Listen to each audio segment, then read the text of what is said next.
والعاقبة للمتقين والصلاة والسلام على رسوله الأمين خاتم النبيين سيد الأولين والآخرين قائد الغر المحجلين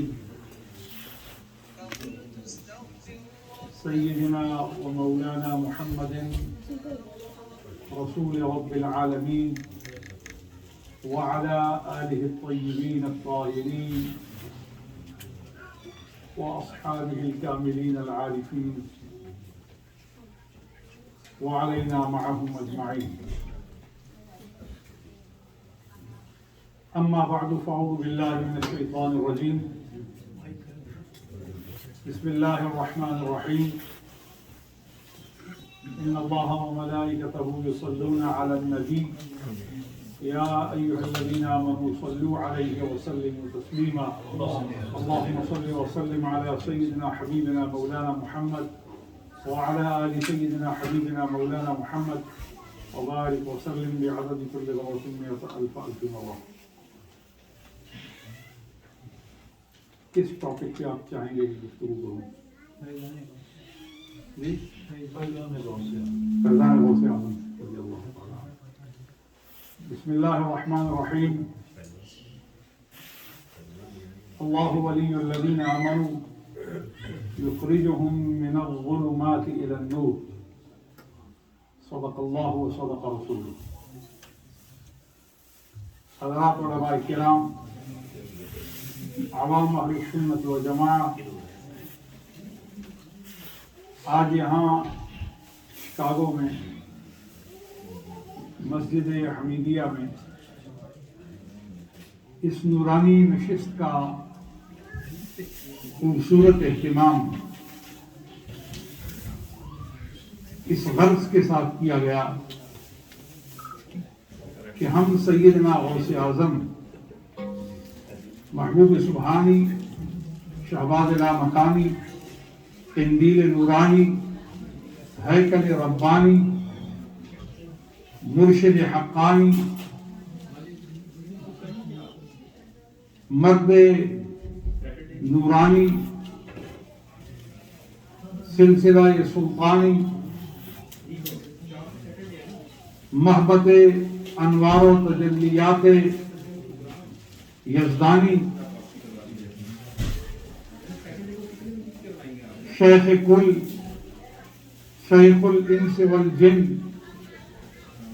سیدنا شیخ الاسلام ابو محمد محی الدین عبد القادر الجیلانی رضی اللہ تعالی عنہ وعنا کے فیضان پر گفتگو کریں.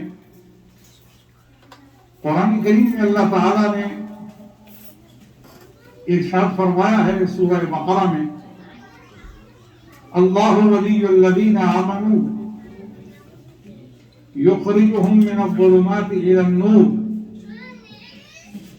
اللہ ولی ہے ان کا جو ایمان لائے، اور جن لوگوں کو ایمان کے سبب اللہ کی ولایت حاصل ہو گئی، اور وہ لوگ جو ولایت ربانی سے بہرمند ہوئے، ان کی نشانی کیا ہے؟ فرمایا یخرجهم من الظلمات الى النور. ولایت الہی کی خلعت فاخرہ پانے والوں کی نشانی یہ ہے کہ جیسے ہی انہیں یہ خلہ نصیب آئی، جیسے ہی انہیں یہ صفت حاصل ہوئی کہ ولی الذین آمنوا، ان کا ولی اللہ ہو گیا، ان کا دوست اللہ ہو گیا، ان کے حلقہ تولا کو قرب خداوندی کی جلا مل گئی ہے، اور معیت ربانی کی ان کو تجلیات نصیب ہو گئی ہیں، اور وہ اس سے بلندیوں پر چلے گئے اور ان کی قدر و منزلت بڑھ گئی. کیسے؟ جیسے سونے کے زیورات میں پیتل کا ٹانکا لگنے سے وہ پیتل کی قیمت میں نہیں رہتا، وہ سونے کی قیمت میں آ جاتا ہے۔ جب کوئی بندہ معیت الہی میں آتا ہے تو وہ اپنے ظاہری اعمال میں بے قدر ہوتا ہے، اس کی ظاہری قیمت بہت ہیج ہوتی ہے، اس کی ظاہری صورت بہت معمولی ہوتی ہے، لیکن جیسے ہی وہ معمول کے اس دائرے سے نکل کر نور کے دائرے کی طرف اور حضور قدس کے دائرے کی طرف بڑھتا ہے تو اس کی مثال ایسے ہے جیسے پیتل کو سونے کا قرب مل گیا ہے۔ یا یوں سمجھیے کہ جیسے نماز پڑھنے والا مسجد میں نماز پڑھتا ہے تو اس کی نماز کی بڑی قدر و قیمت ہے، اکیلے نماز پڑھے تو نماز کا جو اجر ہے، جو ثواب ہے، وہ اسے ملے گا، لیکن اگر اسے خاص توفیق سے جماعت نصیب ہو جائے تو وہی نماز 27 گنا اس سے اجر و ثواب کے لیے زیادہ نتیجہ دینے والی ہے۔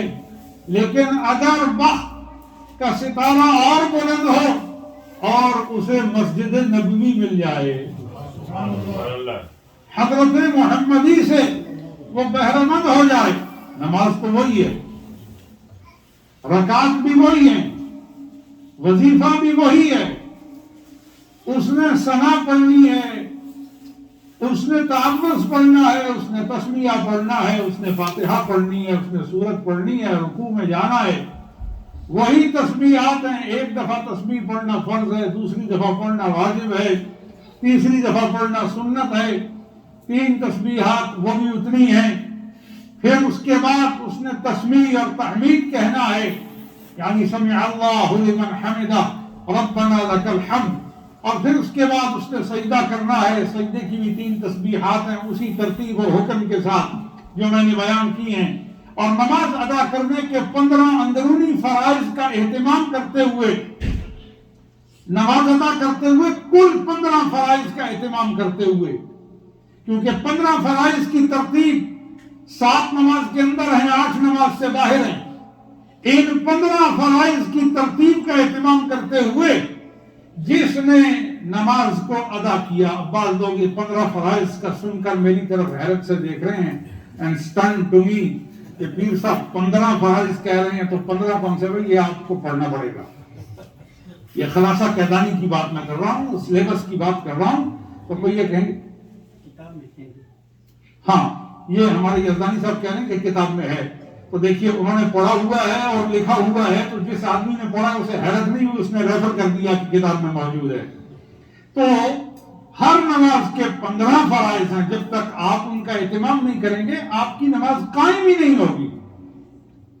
تو میری ڈسکشن یہ نہیں ہے کہ میں اس وقت خلاصہ قیدانی کے حوالے سے علامہ لطف اللہ قیدانی جنہوں نے اپنا خلاصہ لکھا اور خلاصہ لکھ کر انہوں نے اس کے سر ورق پہ لکھا، گر تو ندانی خلاصہ قیدانی تو مسائل نماز قیدانی، اگر تو نے خلاصہ قیدانی نہیں پڑھا تو پھر تجھے نماز کے مسائل کیسے آئیں گے؟ گر تو ندانی خلاصہ قیدانی تو مسائل نماز قیدانی، اگر تو نے خلاصہ قیدانی نہیں پڑھا تو تمہیں نماز کے مسائل نہیں آ سکتے۔ تو جس طرح خلاصہ قیدانی پڑھنے سے نماز کے مسائل آ جاتے ہیں، اس طرح مصطفیٰ کے عشق کی محفل میں آنے جانے سے ایمان کی تازگی آ جاتی ہے، ایمان کی برکتیں اور بہاریں آ جاتی ہیں۔ تو یہ مسجد حمیدیہ کی جو آج مجلس ہے اور یہ جو تقریب ہے، یہ گلشن ایمان کی تازگی اور ایمان کے درختوں کی آبیاری ہے کہ آؤ حضور کا ذکر سن کر اپنی شاخ ہائے تمنا ربانی کو ہم ہرا کرتے ہیں، اور جس شاخ پر بہار نہیں آئی اس کو بہار دینے کے لیے ذکر پروردگار کرتے ہیں۔ چنانچہ فرمایا جو اللہ کا ولی ہے، جو اللہ والا ہے، اس کا بڑا مقام ہے، اور یہ مقام قرآن بیان کرتا ہے۔ جس کو اللہ کی ولایت مل گئی، جس کو اللہ کی خاص نوازش حاصل ہو گئی، یقیناً اللہ تو شارب سے زیادہ قریب ہے۔ وَنَحْنُ اقرب الیہ من حبل الورید، ہم تو اس کی جان حیات کا اپنے اندر سامان رکھنے والی جو رگ ہے ہم اس سے بھی زیادہ قریب ہیں۔ وفی انفسکم افلا تبصرون، تمہاری جانوں کے اندر اگرچہ روح تمہاری زندگی کا سبب ہے، لیکن ہماری جو عنایات ہیں اور ہماری نوازشات ہیں اور ہمارے احکامات ہیں وہ تمہاری زندگی کا اصل سبب ہے۔ روح اگر تو تمہارے جسم میں ہے تو وہ ہمارے حکم سے ہے نا۔ جب تک ہمارا حکم روح کو جسم میں موجود رکھنے کا ہے تو تم زندہ ہو۔ تو پتہ یہ چلا کہ زندگی تو مشیت الہی پر موقوف ہے، مرضی الہی پر موقوف ہے۔ تو اگر مرضی الہی کو ہی زندگی سے تعبیر کیا جائے تو کوئی مبالغہ اور مذائقہ نہ ہوگا۔ تو جن لوگوں نے اپنی زندگی ہی اللہ کی مرضی کے مطابق کر لی ہے، اب اندازہ کیجئے کہ ان کی زندگی کی جاویدانی کا عالم کیا ہوگا۔ وہ چلتے ہیں تو زندہ ہیں، وہ قبر میں ہیں تو زندہ ہیں، وہ بازار میں ہیں تو زندہ ہیں، وہ پاتال مزار میں ہیں تو زندہ ہیں، وہ جہاں کہیں ہیں وہ زندہ ہیں۔ کیوں؟ کیونکہ انہوں نے زندہ خدا سے اپنا تعلق قائم کر لیا ہے۔ یہ تو وہ عمومی تبصرہ ہے جو کہ و میں، یعنی کہتر و بہتر ہر ایک کے لیے یہ تخفیف کے طور پہ کہ و مہ کہا جاتا ہے، یعنی کہ سے مراد کہتر، مہ سے مراد مہتر۔ یہ تخفیف اس کے لیے کی گئی ہے، یہ معلوم ہونا چاہیے۔ بعض کہ اور میں کہتے ہیں، غلط ہے۔ کہ و میں یعنی کہتر و مہتر، یعنی کوئی بھی کسی درجے کا طبقے کا اہل ایمان ہے، اہل تقوی ہے، اہل معیت ہے، اہل توحید ہے اور اہل یقین رسالت ہے اور اہل ضروریات ایمان ہے۔ ضروریات ایمان کیا ہیں؟ وہ حقائق ہیں جن کے بغیر کسی کو مومن نہیں مانا جا سکتا، اور جب تک وہ ضروریات ایمان کو مانتا ہے اسے کافر نہیں کہا جا سکتا۔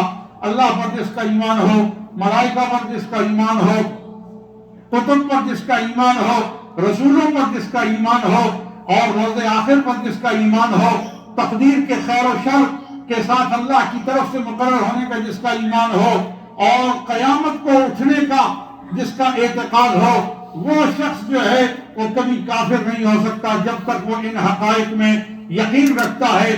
تو یہ حقائق جو ہیں جب آپ کے اعتقاد میں شامل ہوں تو آپ کو ایک عمومی نور نصیب ہو جاتا ہے، لیکن جب آپ اپنی زندگی سے ہر حرام کو نکال دیں اور پابند بنا دیں اپنی زبان کو کہ یہ جھوٹ نہیں بولے گی، اپنی آنکھ کو پابند کر دیں کہ کسی فحاشی کو نہیں دیکھے گی، اپنے دل کو پابند کر دیں کہ یہ حق کی محبت کے سوا کسی اور سے محبت نہیں کرے گا، بلکہ سمجھ لیں کہ جب دل ایک ہے تو یہ ایک کے لیے ایک ہے۔